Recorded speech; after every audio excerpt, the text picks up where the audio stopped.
enough to hear him. We jump up too fast. We move too fast. When if we would just slow down and stay prostrate before him, just continue to cry out, and he'll begin to talk to you. It'll be a soft. Some people say, "How do you know this is God talking to me?" God ain't gonna tell you nothing wrong. But the enemy will put thoughts in your head and tell you do this, say this, look this way. Here she come.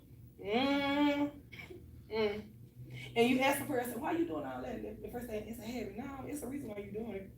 I mean, it could be a habit, but it could be a nasty habit, because I don't know if you have an issue with me saying, you might be offended by me saying, because your might not mean what my mama mean, but I done heard that before, and I don't like it, but it's true, and that's a pet peeve. That's a pet peeve for me, because people holler. You can be standing there talking to them, and they'll holler. And it make you not even want to say anything else to them, because I'm trying to hold a conversation with you, and you hollering, you done offended me now, so now I'm just going to shut down. I don't even want to talk no more. But, in that, when you fast and you pray, and read your word, most importantly, that's nice. I promise you, you'll see different. You will definitely see different. God will answer you differently every time. He will revelate you. When you begin to read this word, it's fine that you start off little, and you might start with Proverbs or Psalms. That's all. Hey, I can't remember scriptures. I heard a lot of people saying it because I'm guilty of saying it. And as soon as I said it, the Lord started giving me scriptures. And it's one of those things to where, like in school, I know in school we all probably, some pastor them, they probably have it. In school they give you a paper, and you have to memorize the paper, and you had to stand up and tell the class, recite it in front of the class. And if you didn't know it, it was graded. If you didn't know it, you were gonna fail. We memorize songs. Some of us can hear a song one time, we know the whole song, front and back, front and end. They can tell you singing it wrong, but we can't remember scriptures. It's because you don't want to remember scriptures, because it's not hard like you think it is. If you got to write it down 3 or 4 times, then write it down 3 or 4 times. If you got to sing it, then sing it. If you got to keep reading it, front, back and forth, keep reading it. But while you read, ask God to revelate. God, show me in these scriptures, so that way I can understand, God, what you saying to me. Because your revelation and my revelation might be 2 different things. God might be done showed us 2 different things, but it still should be the same at the end. It should still be the same meaning. Amen. Amen. So on tonight, we're going to talk about Matthew 25, verses 1 through 12. And the question is, will you be ready? Matthew 25, 1 through 12. And it's talking about the 5 wise and the 5 foolish virgins. Like I said earlier, this was one of my favorite scriptures, and I didn't understand why the Lord was dealing with me with it. Today, I was trying to go to sleep, and it just fell in my spirit about the 5 wise and the 5 foolish virgins. And I said, Lord, that's the number 10, the number of commandments. So, okay. But only 5 of them made it in, so that was grace. The other 5 didn't get that grace. But they could have had it had they been prepared. When you unprepared, you find yourself in unprepared situations. The verse 1, slogan verse 1. Then shall the kingdom of heaven be likened unto 10 virgins who took their lamps and went forth to meet the bridegroom. And 5 of them were foolish, and 5 were wise. For the foolish, when they took their lamps, took no oil with them, but the wise took oil in their vessels with their lamps. Now, while the bridegroom tarried, they all slumbered and slept. But at midnight there is a cry, Behold the bridegroom, come ye forth to meet him. Then all those virgins arose and trimmed their lamps. And the foolish said unto the wise, Give us of your oil, for our lamps are going out. But the wise answered, saying, Peradventure, there will not be enough for us in you. Go ye rather to them that sell and buy for yourselves. And while they went away to buy, the bridegroom came, and that they were ready went in with him to marriage feast. And the door was shut. Afterward came also the other virgins, saying, Lord, Lord, open to us.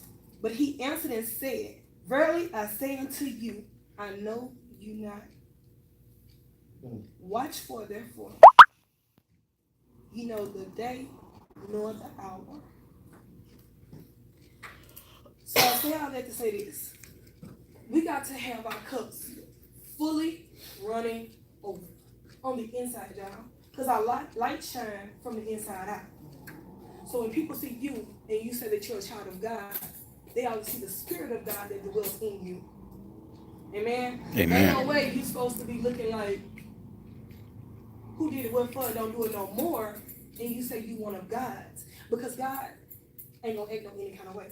He not gonna say no any old thing. He not gonna hold certain conversations that you know you ain't got no business holding. He not gonna look at people like they less than and he more than. We all equal in the eyesight of God, no matter if you rich or no matter if you poor. But I learned in the scriptures that the Bible, when the Bible talks about poor people have a different demeanor than rich people. Rich people snare up their nose, they better than you, because I got 50 cents more than you, but I'm $1 shy of losing all my land, but I ain't gonna tell nobody, because I got the wholeness besides. This is what people know me is, you know. But poor people, you can ask them for something, and they'll give it to you like they got plenty.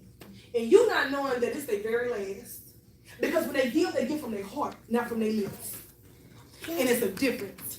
You got so many people that will give to you, but they give to you so I can show and tell what I did for you. I don't want you to show and tell what you did for me. Because I'm pretty sure it was a situation in your life before you got to where you're at that somebody had to bless you and help you along this journey. And as long as we keep on going through this journey, we're going to go through some things. And a lot of things we don't choose to go through. We don't put ourselves in that situation, but God chooses us to go through it. And he said he won't put no more on us than we can bear. So if you can bear it, then that ain't God. That's something that you did.